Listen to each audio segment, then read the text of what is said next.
Imagine you're in your kitchen, 7 months pregnant, holding a handwritten note for your husband, the way you've always communicated for years. He's right behind you reading it quietly. Then suddenly he speaks. A clear, normal voice you've never heard before. But he's supposed to be profoundly deaf. What would you do if, in that single moment, your entire marriage turned out to be built on something unthinkable?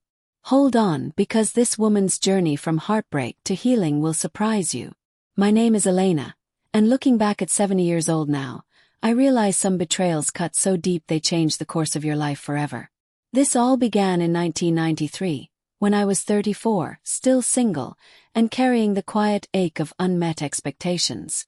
I was a dedicated interior designer working at a mid-sized firm in Portland, Oregon. My days were filled with client meetings, fabric samples, and late nights sketching layouts in my cozy but lonely one-bedroom apartment. Every weekend my mother would call, her voice warm but pointed. "Your cousin Lisa just had her second baby. Such a blessing." I'd smile through the phone, staring at the rain streaking my window. "That's great for her, Mom." But she always circled back. "Elena, you're talented, beautiful. Why are you still alone? Time isn't on your side." Those words stung because they echoed my own fears. I was tired of holiday dinners where I was the only one without a partner or kids. Tired of friends sharing stories about family life while I talked about work projects. Tired of feeling like I was missing out on something essential. So when Mom mentioned Thomas Reed, I didn't brush it off like usual. "He's the son of my friend Barbara from the gardening club," she said. "Successful tech entrepreneur, handsome, ready for a family. But he's had a tough time. An accident a few years back left him completely deaf. He adapts well, uses sign language, reads lips expertly. Many women shy away from that commitment, but I thought of you. You're so compassionate, Elena. You'd understand." I hesitated, but the idea appealed to a part of me I hadn't admitted. A man who might appreciate someone willing to bridge that gap. Someone who wouldn't see my age as a flaw, but my kindness as a strength. "Fine," I said. "One coffee date." Thomas was impressive. Tall with salt and pepper hair, warm hazel eyes that focused intently on my face. He dressed sharply, drove a luxury sedan, and his company was thriving in the emerging software world. We met at a quiet cafe downtown.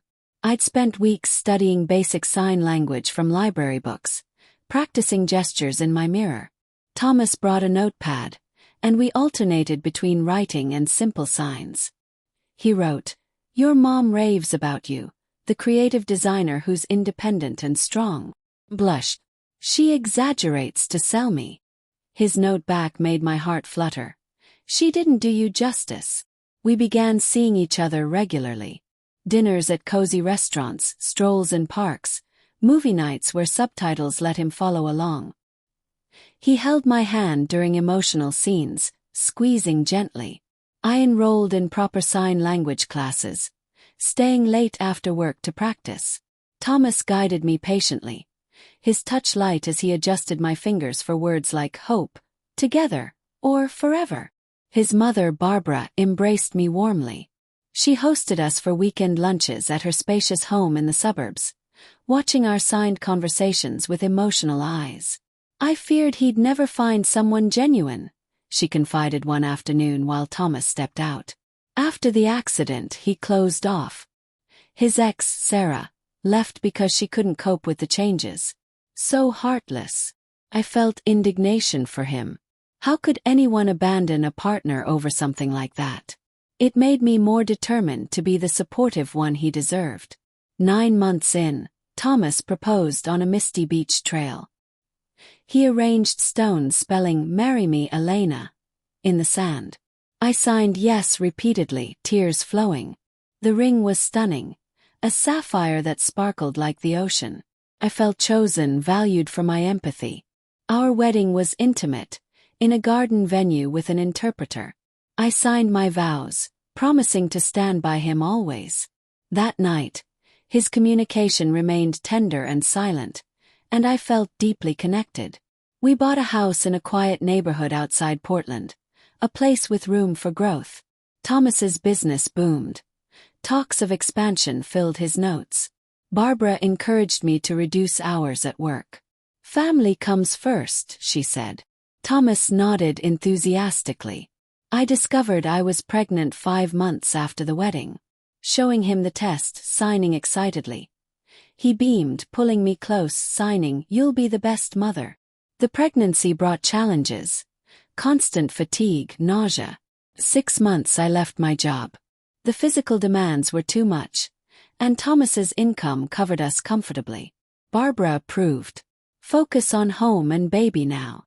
One evening, 7 months along, I prepared grilled beef steaks and vegetables. Thomas's favorite. I wrote a note asking about coffee preferences for dessert. He stood behind me close. I held the note up and then he spoke. "Elena, there's something I need to say." The note slipped from my hand. I turned, heart pounding. His voice was clear, rich, a voice I'd never heard. "I'm not deaf," he said calmly. "I never have been." The room spun. The baby shifted as if sensing my shock. "What?" gasped. "Please listen," he continued. "I can hear everything. Always could." My knees buckled. I gripped the counter. "You've been pretending. For over 2 years." "It was a way to find the right person," he explained, words rushing. "My mother's suggestion after Sarah left. She said I was too awkward socially, too focused on work. Pretending to be deaf let me avoid small talk, seem thoughtful instead of distant. Women who stayed, who learned to communicate deeply, they'd be genuine. A test." My voice rose. "You and Barbara planned this to trap someone patient enough?" He nodded hesitantly. "Barbara knew. She thought it protected me." Rage surged. "She watched me learn sign language, reduce my career, prepare for our child. All based on a lie. And my mother. She suspected something but not the full extent." I screamed for him to leave. He did, quietly gathering keys. That night blurred into tears. My sister Anna arrived, holding me as I raged on the floor amid scattered sign books. "It's all fake," I sobbed. I called Mom. She admitted knowing vaguely about a plan to ensure commitment. I hung up shattered. Anna stayed weeks. Thomas's calls, letters went unanswered. Barbara pleaded through the door. I refused. Grief consumed me. Every sign memory tainted. Did he mock my efforts privately? What else was false? Anna urged therapy. Dr. Lisa Wong listened as I poured out the loneliness, the setup, the betrayal. "You were deceived," she said. "But why did you love the version of him you knew?" "Because he seemed attentive, deliberate, never interrupting, always listening deeply. Those qualities came from the pretense," she noted gently. "The real Thomas is socially anxious, avoids conversation. You loved the silence he faked." Stung but held truth. Still, the lie was unforgivable. At 8 months, I returned home under conditions. Separate rooms, no intimacy. Thomas agreed to anything. Our son, Michael, arrived soon after. Holding him, seeing Thomas's awe. "He's perfect, softened edges but not the hurt." Michael forced proximity. Thomas excelled at caregiving. Calm during cries, helpful with feedings. "I have to be good for him," he admitted one exhausted night. Therapy continued. Thomas confessed his insecurities. "I'm dull in crowds, say wrong things." Deafness was an escape. "You used me as cover," I said. "Yes. Sorry. I'll support your return to design. Childcare, whatever." Consequences lingered. Rebuilding trust took years. Honest talks, individual therapy for him. Barbara apologized eventually, admitting control issues from her past. She sought help. Relations thawed for Michael's sake. Mom remained distant. Trust fractured. We had a daughter, Sophia, 3 years later. Chaos of parenting forged new bonds. Raw, verbal, real. On our 10th anniversary, we renewed vows simply. "No more secrets," he promised. "I'll choose truth, even when hard." "I choose us, even through pain," I said. Now, decades on, Michael and Sophia thrive with families. Thomas and I, grade, share porch coffees, discussing life openly. Some days anger resurfaces.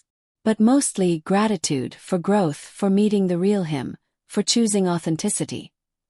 Was forgiveness worth it? Varied by day. But it's our story, flawed, enduring, ours.